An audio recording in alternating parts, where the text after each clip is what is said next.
ശ്രവിച്ചാലും പുരോഹിത,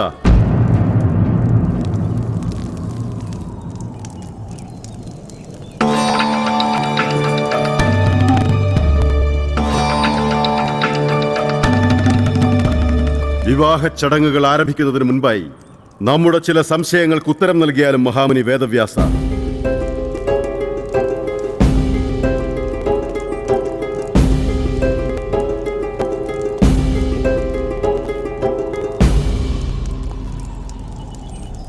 നമ്മുടെ നേത്രങ്ങൾക്ക് മുമ്പിൽ വെച്ച് തന്നെ നമ്മുടെ പുത്രി ചിതയിലെ അഗ്നിയേക്കാൾ കൂടുതൽ ദുഃഖദായകമായ വിവാഹ ജീവിതത്തിലേക്കാണ് പ്രവേശിക്കുവാൻ പോകുന്നത്.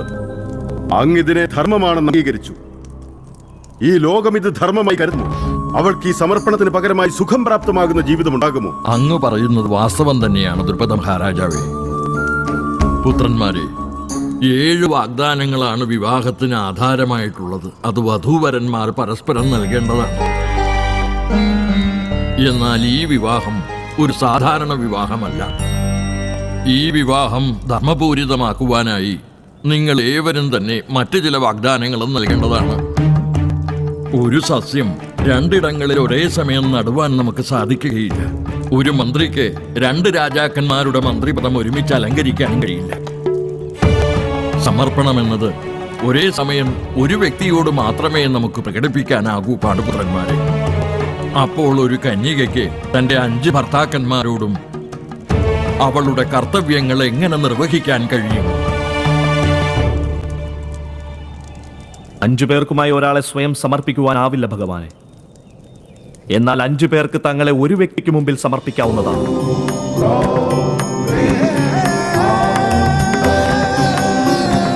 ഞങ്ങൾ 5 സഹോദരന്മാരും രാജകുമാരി ദ്രൗപദിക്ക് വേണ്ടി സദാ സ്വയം സമർപ്പിക്കുന്നതാണ്.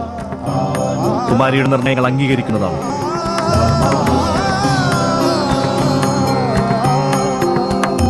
ഉത്തമ വിചാരം തന്നെയാണ് യുധിഷ്ഠിര. ദ്രൗപദി 1 വർഷ കാലയളവിൽ നിങ്ങളിൽ ഒരാളുടെ മാത്രം പത്നിപദം അലങ്കരിക്കുന്നതാണ്. ആ ഒരു കാലയളവിൽ ദ്രൗപദിയുടെ ഗൃഹത്തിലേക്ക് പ്രവേശിക്കുവാനുള്ള അനുമതി ദ്രൗപദി നിശ്ചയിക്കുന്ന ആ ഒരു വ്യക്തിക്ക് മാത്രമായിരിക്കും.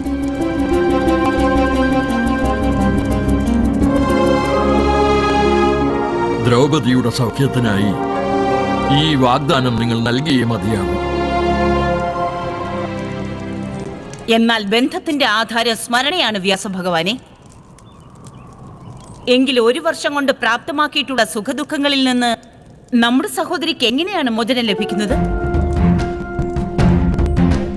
അവൾ സദാ ആ സ്മരണകളിൽ തന്നെ മുഴുകിയിരിക്കുകയാണ്.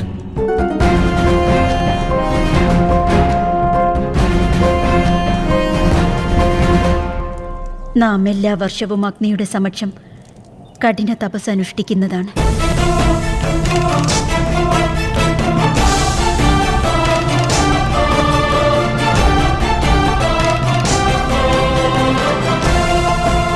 കഴിഞ്ഞുപോയ വർഷത്തെ ബന്ധത്തെക്കുറിച്ചുള്ള എല്ലാ സ്മരണകളും വിസ്മരിച്ചുകൊണ്ട് സ്വന്തം ആത്മാവിനെ പരിശുദ്ധമാക്കുന്നതാണ്.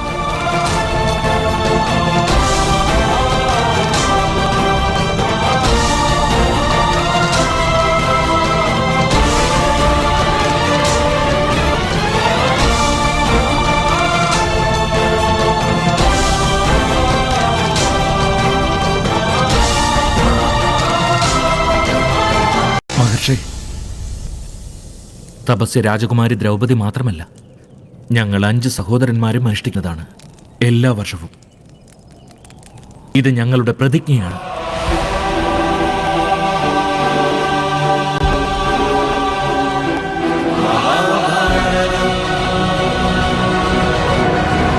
ഇനി ഒരു സംശയം കൂടിയുണ്ട് ഭഗവാനെ.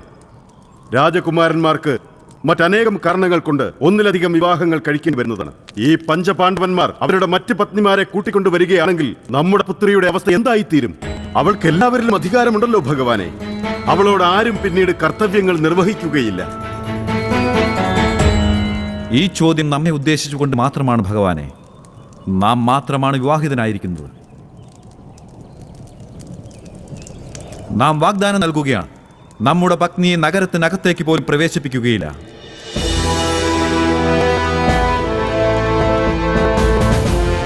നാം വസിക്കുന്നത് എവിടെയാണോ അവിടെ ഒരു രാജ്ഞി മാത്രമേ ഉണ്ടാവുകയുള്ളൂ. അത് രാജകുമാരി ദ്രൗപദി ആയിരിക്കും.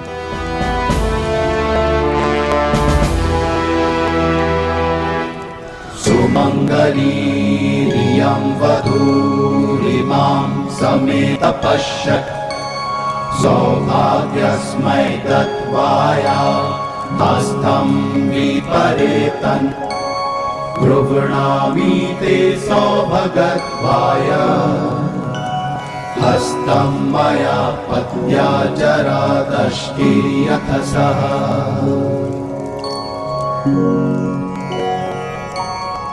ജീവിതമാകുന്ന തപസ്യയുടെ നിങ്ങളെ വാഴ്ത്തിപ്പിടിക്കുന്ന പ്രതിജ്ഞ ചെയ്യുകയാണ്. ഞങ്ങൾക്ക് ധർമ്മവാദികളായി സാധിക്കുന്നത് പൂർണ്ണമായും प्रियं प्रजायाते समृद्ध्यतामस्मिन् ग्रहे गहि पत्याय च गृही तेजस्वाधाचित्री विदधमा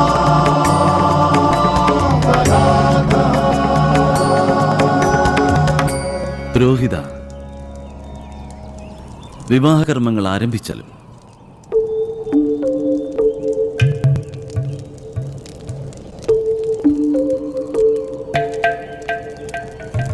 കൃഷ്ണാർത്തവ പദാംബുജ സൗഗന്ധമേ സദാ എന്നിൽ കണ്ണാ ചൊരിയൂ കാരുണ്യം നീ.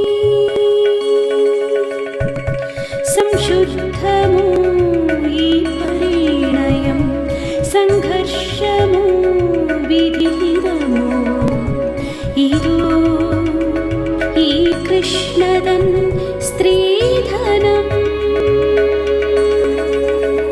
നെഞ്ചിലേറ്റി ഭദ്രദീപം പഞ്ചപാണ്ഡവ പത്നിയായി അണയാതിരിക്കുമീ ദീപം അച്യുതാ നിൻ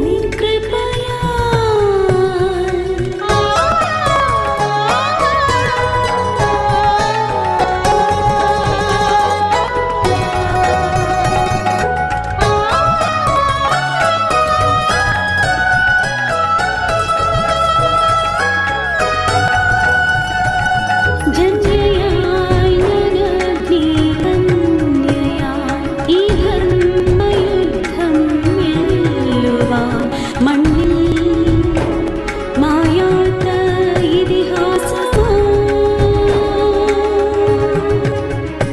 നെഞ്ചിലേറ്റി ഭദ്രദീപം പഞ്ചപാണ്ഡവ പത്നിയായി അണയാതിരിക്കുമീ ദീപം അച്യുതാ നിൻ കൃപയാൽ.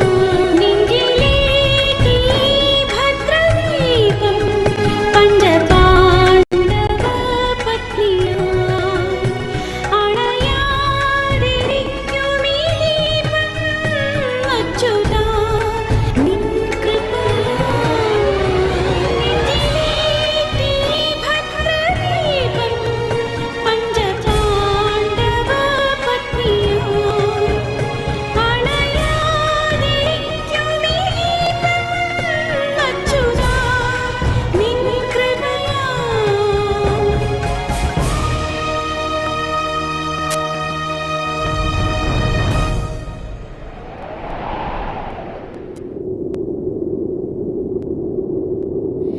നെഞ്ചിലേറ്റി ഭദ്രദീപം പഞ്ചപാ